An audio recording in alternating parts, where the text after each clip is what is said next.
बिस्मिल्लाहिर्रहमानिर्रहीम। अस्सलाम वालेकुम। मैं हूं आबिद अजीज़ और आज डॉक्टर विल्मर शॉब जर्मनी की जिस प्रोडक्ट को मैं डिस्क्राइब करने जा रहा हूं उसका नाम है पीटीके 49, जिसे पीटीके 49 भी कह सकते हैं और इसको आमतौर पर निफालियम पेंटार्कन के नाम से जाना जाता है। पीटीके 49 का इस्तेमाल शियाटिका यानी कि रान और कूलों में दर्द या अरकुन निसा के दर्द के लिए किया जाता है।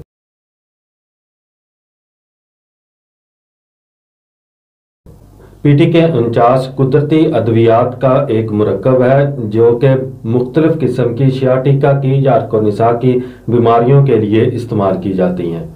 पीटीके 49 की कंपोजिशन में जो एक्टिव सब्सटेंसेस यूज़ किए गए हैं उसमें शामिल है निफालियम पॉलीसीफालम 1x, फाइटोलैका 1x, एकोनाइटम 3x, डल्कामारा 2x और रस्टॉक्स 3x। पीटीके 49 को शियाटिका यानी कि लंबर शियाटिका से वाबस्ता दर्द के इलाज के लिए इस्तेमाल किया जाता है।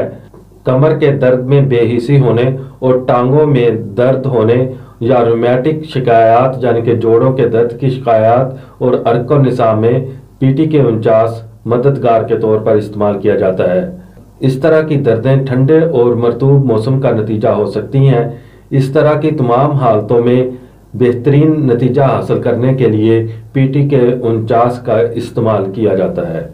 ठंडे और मरतूब मौसम में ख़ासतौर पर जोड़ों में दर्द होने लग जाता है या कमर में दर्द और कूल्हे में और उसके साथ दाईं टांग में पिछली जानब की तरफ जो है वो दर्द नीचे की तरफ पाँव की तरफ बढ़ता है, तो उस सूरत हाल में पीटीके 49 का इस्तेमाल किया जाता है इस शिकायत को रफ़ा करने के लिए।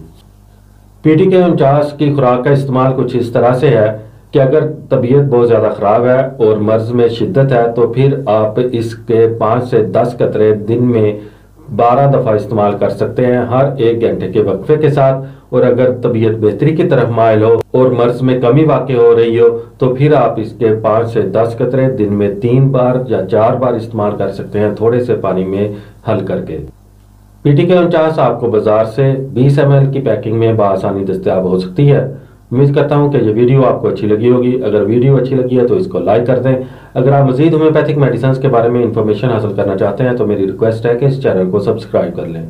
नेक्स्ट वीडियो तक मुझे दें इजाज़त। अल्लाह हाफिज़।